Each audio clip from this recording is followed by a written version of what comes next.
Hello, and welcome to the Thrive in Your Workplace Technical Assistance webinars. Today we will be reviewing webinar 3, Evaluating Your Workplace Mental Health Initiative.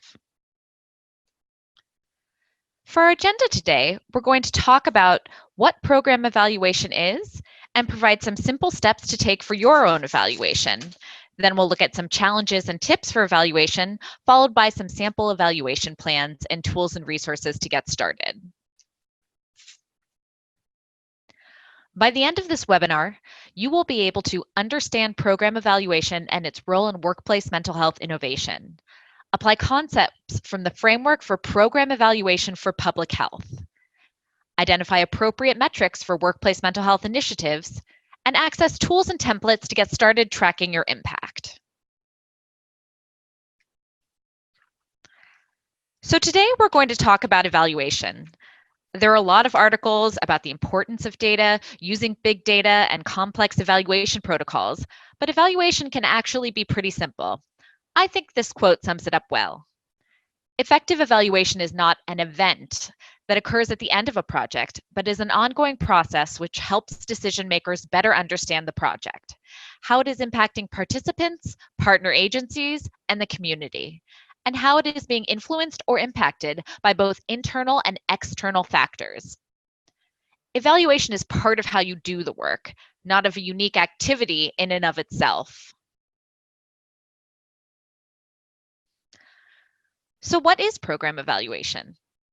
Program evaluation is a systematic way to collect information about the characteristics, activities, and results of a program in order to make decisions about that program. Evaluating a program can help to determine whether it is functioning as intended, if it is meeting the objectives that you hope, and identify areas for improvement. One area of confusion can be the difference between research and evaluation. The quote, research seeks to prove, evaluation seeks to improve, can provide our guidance. Connecting to the model for improvement, which provides guidance about how to implement new initiatives and measure their impact without totally disrupting your work, this webinar provides more information about how to create an evaluation plan and specific indicators to use to measure your different workplace mental health initiatives. Most organizations already have some type of evaluation going on, even if it is not formal. For instance, if one of your digital products is not selling, it shows that there is an issue with either the product or the process. This will probably lead to making some changes in marketing or even maybe discontinuing the product. If you collect data about salespeople and identify one salesperson doing better than another, that is an evaluation. Let's say you are an advocacy organization. If you see one of your programs is not getting traction with legislators, that is an evaluation of the process, and changes may need to be made to improve or look for different indicators and ways to tailor your approach.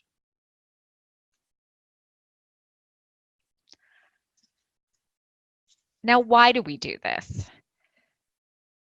Evaluation can help us to gain insight about a program and its operation and processes. It can help us to see where we are going and where we are coming from, and to find out what works and what doesn't. It can help us improve practice, to modify or adapt practices to enhance the success of our activities. To assess effects, it can help us to see how well we are meeting objectives and goals, how the program benefits the organization, and to provide evidence of effectiveness. And finally, to build capacity. Having an evaluation can help to increase funding, enhance skills, and strengthen credibility for your program. It helps to build support to sustain your work and share your best practices across different settings.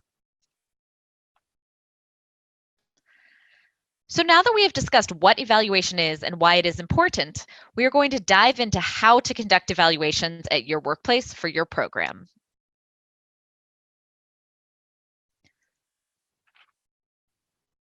We will review the Centers for Disease Control and Prevention framework for program evaluation, which provides high-quality evaluation guidance. The framework can help us to summarize essential elements of program evaluation, clarify steps in the process, introduce standards to make sure that our program evaluation is effective, and address some misconceptions regarding the purposes and methods of program evaluation. Don't worry about all of these words or thinking that this is a very complicated process. This is simply a framework to help guide you and make sure that you are able to say or prove whatever it is you want to after you evaluate your program. There are 6 easy steps to begin an evaluation. We will review each of these steps in more detail. These simple steps can help guide your work and help you learn more about your program. Step 1, engage key stakeholders to gain support. Ensuring you have the right people at the table early on in the evaluation planning process can help to increase the credibility of your program and obtain internal support and resources for the evaluation.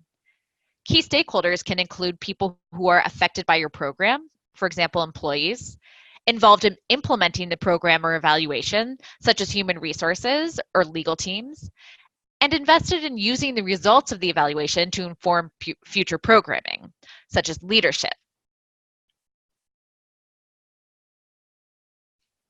Step 2, describe your program.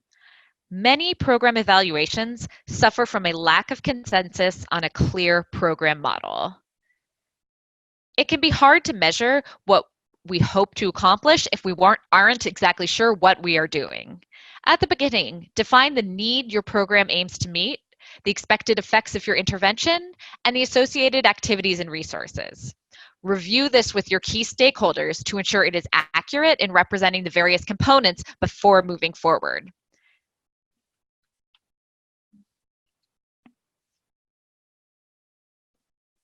While you do not need to create a specific logic model, it is important that all key stakeholders agree on the fundamental program design and the expected outcomes before getting started with an evaluation.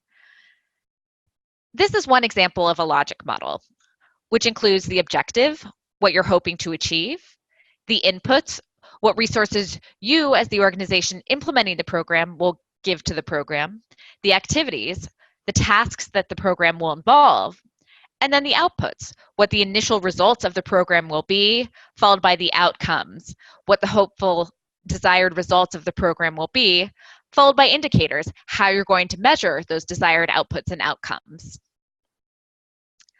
If we take a look at this logic model, the sample is to increase employee knowledge about depression and services via the Employee Assistance Program by December 2020.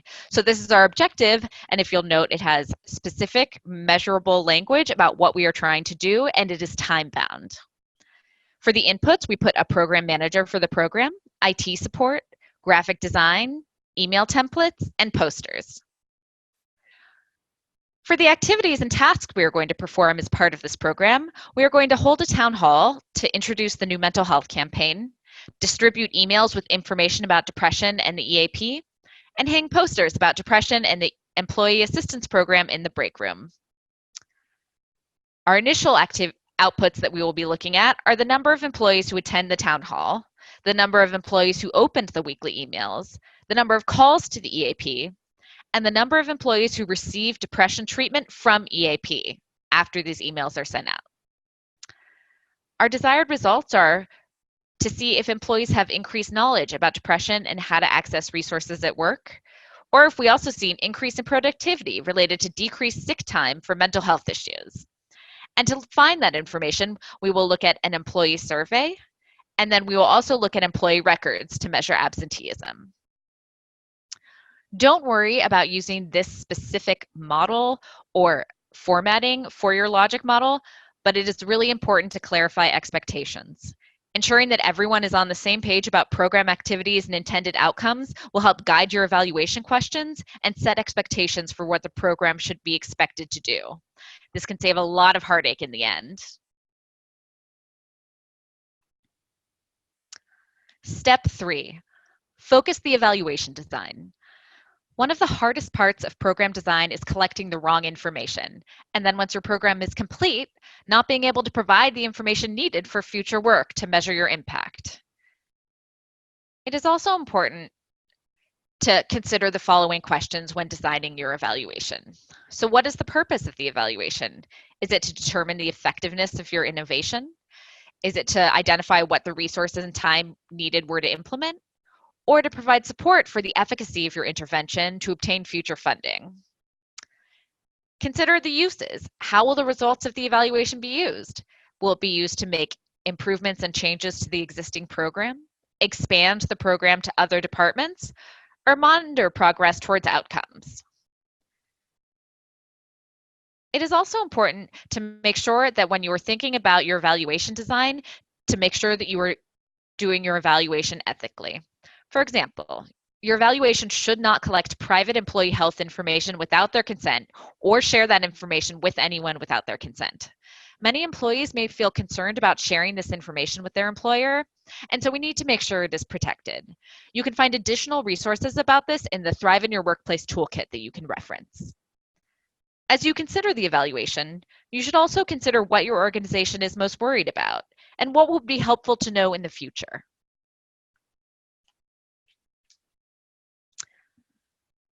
All right, so that's been a lot of information. So now it's time for a quick pop quiz to see what we've learned so far. Please review the following questions. I will hold a moment and you can pause your screen to think about your answers. Question 1, what is evaluation? Question 2, why do we need to do this? Question 3, how do I get started?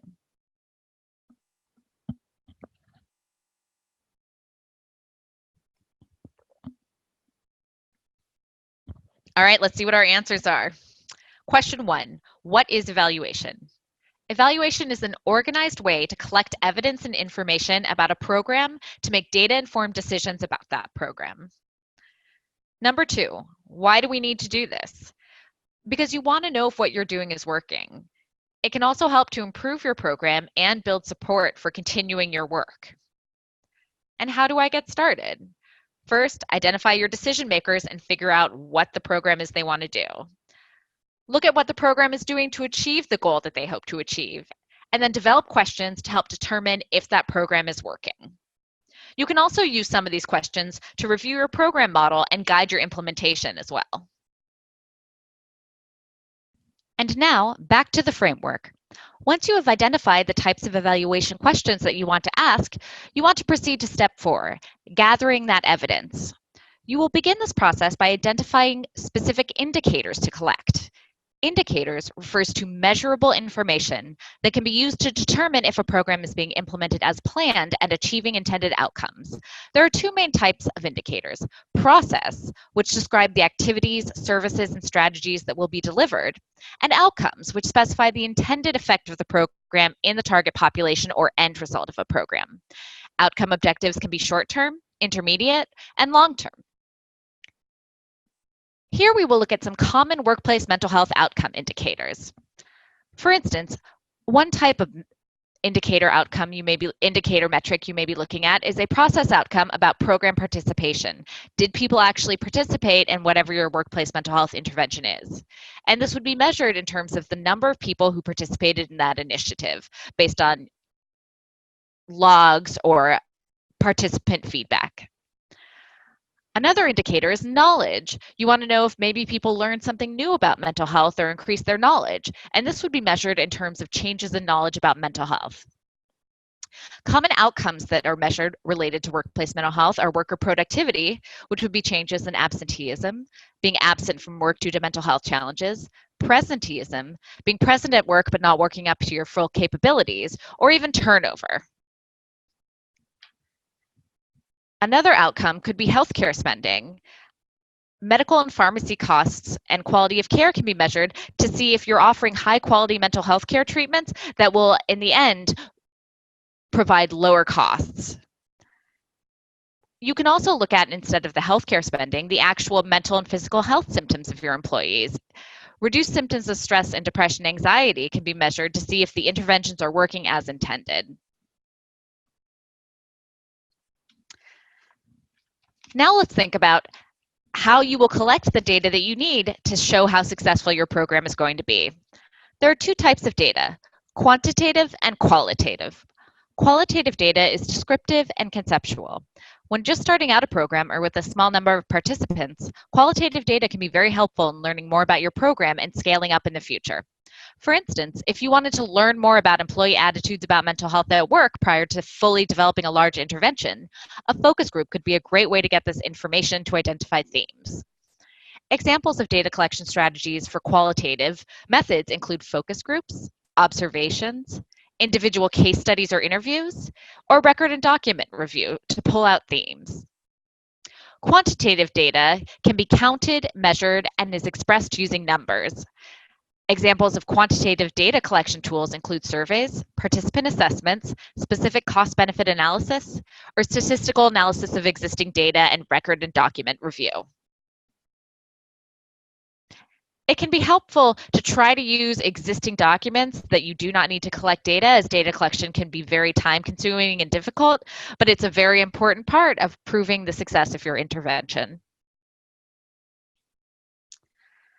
Once you have your data collected in front of you, you want to look at it and justify your conclusions and conduct data analysis to determine your program's impact. Now, this can sound a little scary, so if you have an analytics team or data analysis team available, reach out to them to help involve them in the process. We will review some common types of simple data analysis. Descriptive statistics are demographic information that can help guide future outreach efforts. For instance, are all employees participating, or is there a specific age or employment group who's mostly participating in mental health programs? This can help summarize your data. Other examples might involve frequencies.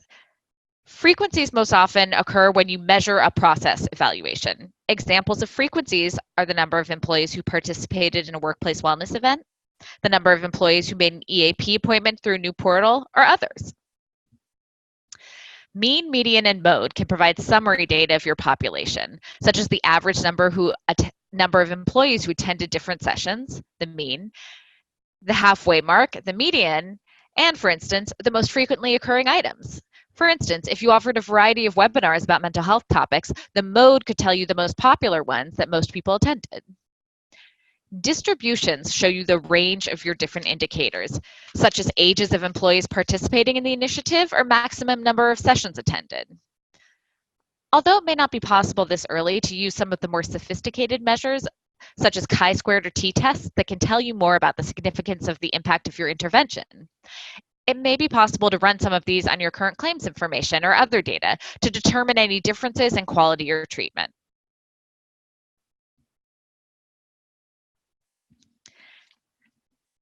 Now that you've done the hard work of your evaluation, you want to make sure that you share this information widely across your organization so that people know about it. Think about your goals for sharing this evaluation. Some of the goals may be to raise awareness, let others know what you've been doing, inform and educate the community about the importance of workplace mental health and the positive impacts.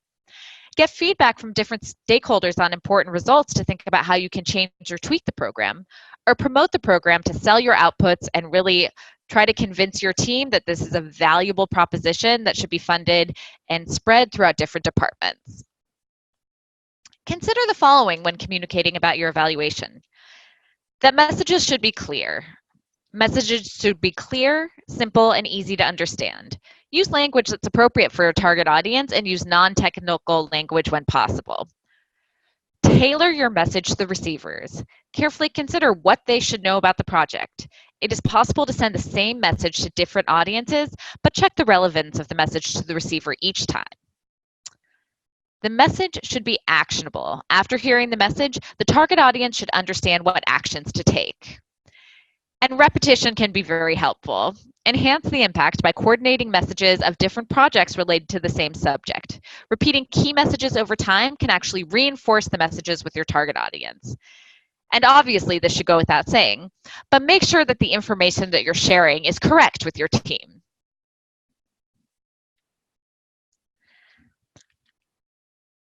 Now that we've reviewed the framework, let's talk about some of the common challenges of evaluation and different ways to overcome them. One common challenge is that an organization does not feel prepared to conduct an evaluation.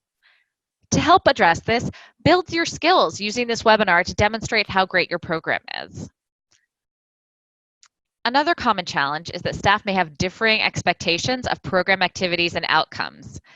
The way to avoid this challenge is to engage your stakeholders early and often during the evaluation so that everyone is clear on the program model and understands what the activities are, what those expected outcomes are related to those activities, and how you are measuring them. Another common challenge for evaluation is low response rates for surveys. This can be really challenging, so make sure that you plan for this in the beginning of your evaluation. Market the evaluation and consider offering incentives for participation. Another challenge is a lack of organizational focus on evaluation. Many folks just may not understand the need for evaluation, not feel it's a priority, and just not have any interest in doing that. To try to combat this, include evaluation as part of your initial planning to maintain engagement. Keep this at the forefront of people's minds, make very clear that this will be a part of a successful completed program, and continue to receive feedback on engagements on the most important types of metrics that people would like to see to increase engagement and support with the evaluation results. And finally, one challenge can be selecting the wrong indicators for your program. This can occur when you are measuring an outcome that you may realize may not be actually impacted by the activities in your program. For instance, if you had a program that was targeting employees about their knowledge about depression and encouraging them to seek care for depression, but you were measuring for other types of mental health issues, you may not see the results that you intended because you were measuring the wrong indicators for that specific type of program. To combat this, ensure that the evaluator and team are clear on the program activities and what they hope to accomplish.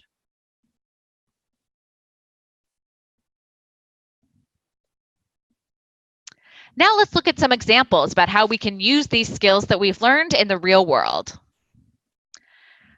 The first program we're looking at is a sample fictitious case of a manager training program. Let's look at the logic model.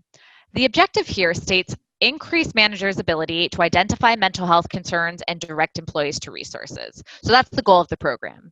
Some of the inputs that the company is providing are trainers and developing a training curriculum to help increase these managers' abilities.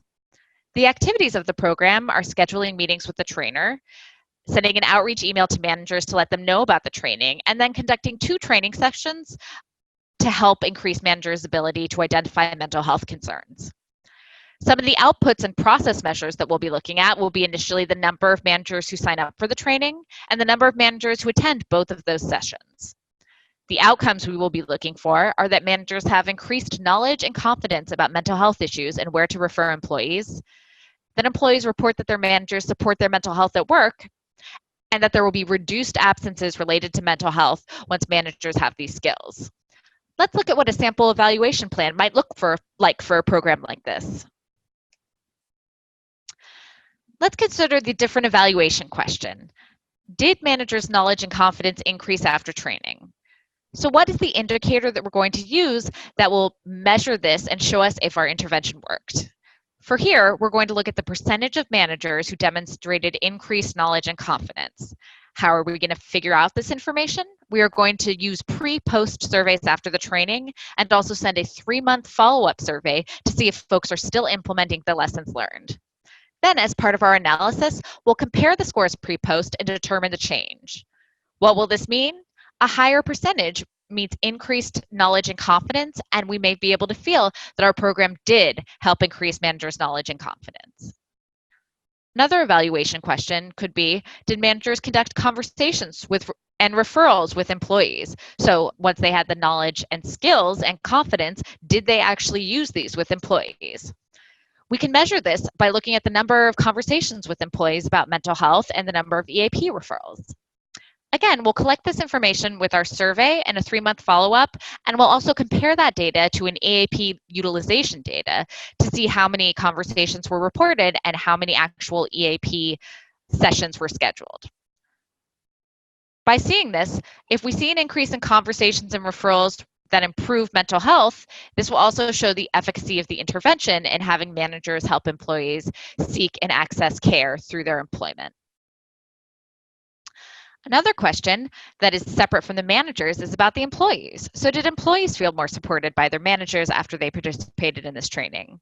We'll measure this by looking at the percentage of employees who feel supported, and we will collect that data by a pre- and 3-month follow-up survey to employees.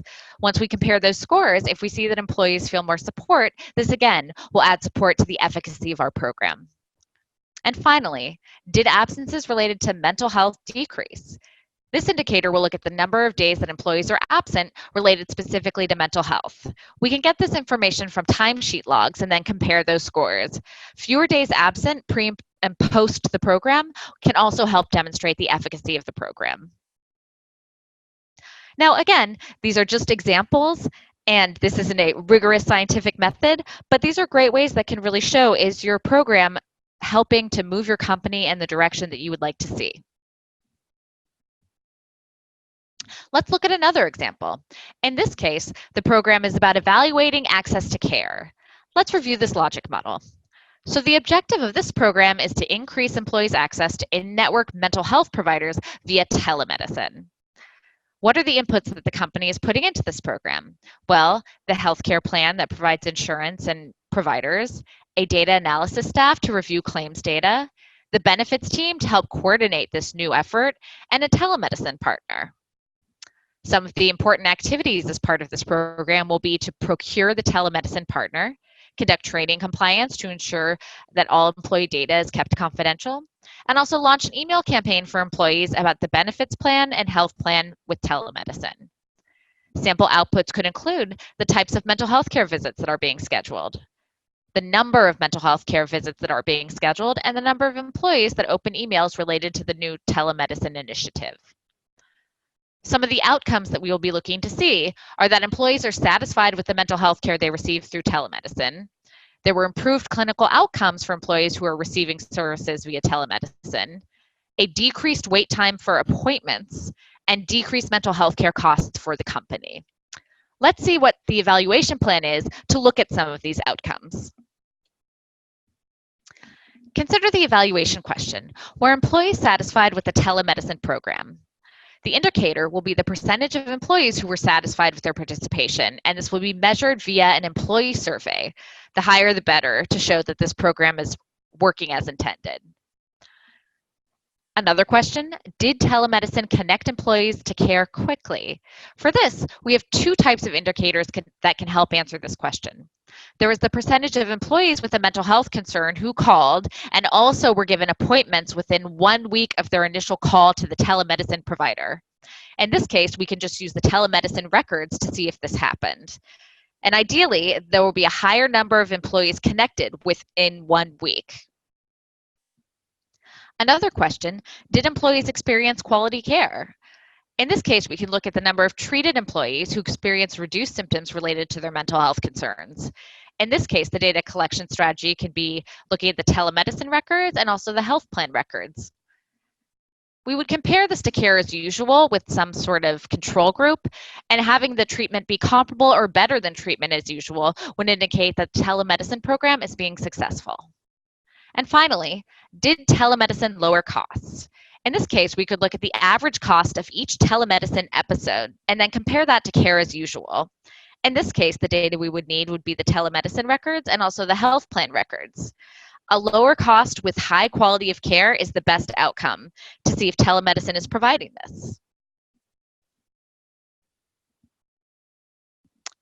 In sum, evaluation can seem very overwhelming and complicated, but it doesn't have to be. Use the tools here and in the Thrive in Your Workplace toolkit to help you think about how you can evaluate your program and engage with your different stakeholders to show how successful you'll be.